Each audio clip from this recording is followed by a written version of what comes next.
کچھ لوگ بحری سمندر میں جا رہے تھے اور اچانک طوفان آ گیا.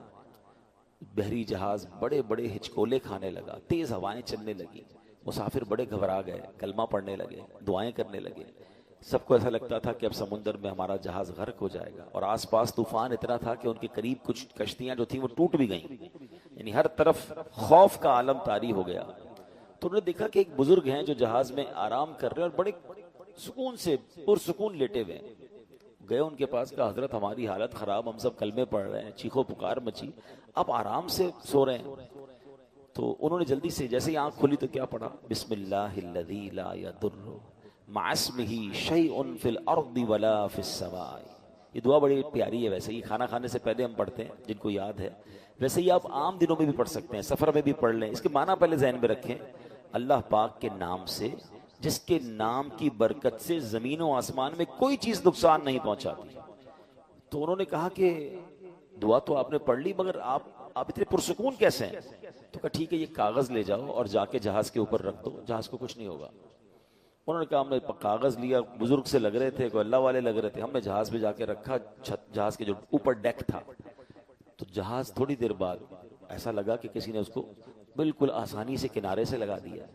ہم نے جا کر جب اس پرچے کو کھولا اور دیکھا اس میں کیا تھا، تو اس میں کچھ اور نہیں تھا، اس میں اصحاب بدر کے نام لکھے ہوئے تھے. اللہ کریم نے اصحاب بدر کے ناموں کی برکت سے اس جہاز کو اس طوفان سے بچا دیا.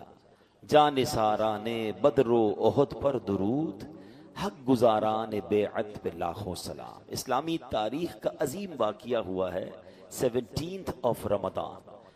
رمضان کی 17 تاریخ کے جو واقعہ ہوا، یہ یوم الفرقان بھی کہا جاتا ہے.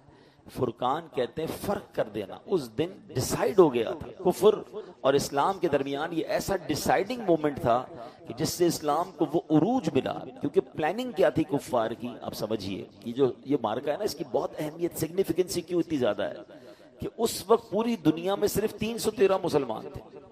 اور اس کو اس طرح سمجھیے کہ جس صبح جنگ بدر ہونی تھی تو رات نبی پاک نے بڑا گر گڑا کر رو کر اللہ کی بارگاہ میں دعا کی تھی کہ اے اللہ، اگر آج یہ مارے گئے تو پھر دنیا میں تیرا کوئی نام لینے والا نہیں ہوگا. تو آپ سوچئے کہ اتنی تعداد تھی. چلے کچھ خواتین مدینہ شریف میں ہوں گی، ورنہ آل ٹوگیدر مسلمان بدر میں موجود تھے.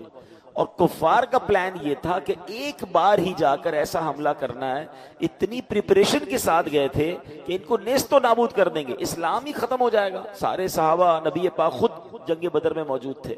تو اس دن جو مسلمانوں کو غیبی مدد ملی اور عروج ملا، اور اس دن جو فتح ملی، اس نے رہتی دنیا کے کفار پر، رہتی دنیا کے دشمنان اسلام کو یہ میسج دیا کہ جب اسلام کو مٹانے کی کوشش کی جائے گی تو جو ان کا رب ہے وہ غیب سے مدد فرماتا ہے. اور اس مارکے میں جو اس کی اہمیت اور بڑھی کہ اس میں فرشتوں کے ذریعے مسلمانوں کی مدد کی گئی.